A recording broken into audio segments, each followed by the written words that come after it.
আসসালামু আলাইকুম এভরিওয়ান, সবাই কেমন আছেন? আশা করি সবাই ভালো আছেন। তো আজকে একটা বিষয় নিয়ে আপনাদের সাথে কথা বলতে আসছি। তো অনেকে অনলাইনে কাজ করেন, ইউটিউবে ফেসবুকে ভিডিও দেন, একদিন ভিডিও দিয়ে 2 দিন পর আপনারা সবাই হারিয়ে যান। এরকম কখনোই করবেন না। ভিডিও হচ্ছে এমন একটা জিনিস যে আপনি কখন কোন কন্টেন্ট ভাইরাল হবে এটা আপনারা কেউই জানেন না। তো বেশি বেশি মানুষের ভিডিও দেখবেন, লাইক শেয়ার কমেন্ট করবেন, এঙ্গেজমেন্ট বাড়াবেন। আর হচ্ছে ভিডিও দিবেন, লোকে কি বললো, পাশের লোক কি বললো, ভাই ব্রাদার কি বললো, বন্ধু বান্ধব কি বললো, আত্মীয় স্বজন কি বললো, সেদিকে তাকাইলে আপনি অবশ্যই এখানে সাকসেস হতে পারবেন না। অনেকে অনেক কথা বলবে। তো আপনি আপনার কাজ চালায় যাবেন, রেগুলার ভিডিও দিবেন। রেগুলার একটা করে, কম করে হলেও একটা করে ভিডিও দিবেন, 2টা করে ছবি দেওয়ার চেষ্টা করবেন। ফেসবুকে আপনার ভিডিও একটা না একটা সময় অবশ্যই ভাইরাল করবে।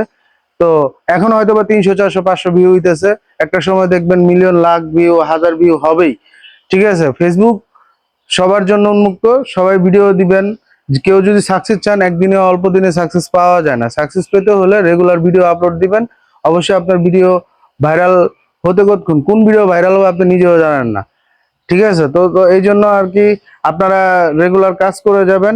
এটা হচ্ছে একটা জবের মতো, আপনি রেগুলার কাজ করবেন, তো মাস গেলে আপনি একটা প্রফিট বা একটা বেতন পাবেন। ঠিক আছে, ফেসবুকে এরকম আপনি মনে করেন রেগুলার ভিডিও দিবেন, ভিডিও দিলে একটা সময় এসে আপনি অবশ্যই সাকসেস হতেও পারেন। ঠিক আছে, তো আপনি শুধু যে ফেসবুকে কাজ করবেন বা অনলাইনে কাজ করবেন এই চিন্তা করে চললে সে আশা মিছা। আপনি কাজ করবেন, কাজের পাশাপাশি ভিডিও কন্টেন্ট বানাবেন, রেগুলার একটা কন্টেন্ট দিবেন। অবশ্যই একটা না একটা সময় যে আপনার ভিডিও একটা পর্যায়ে যা পৌঁছাবে।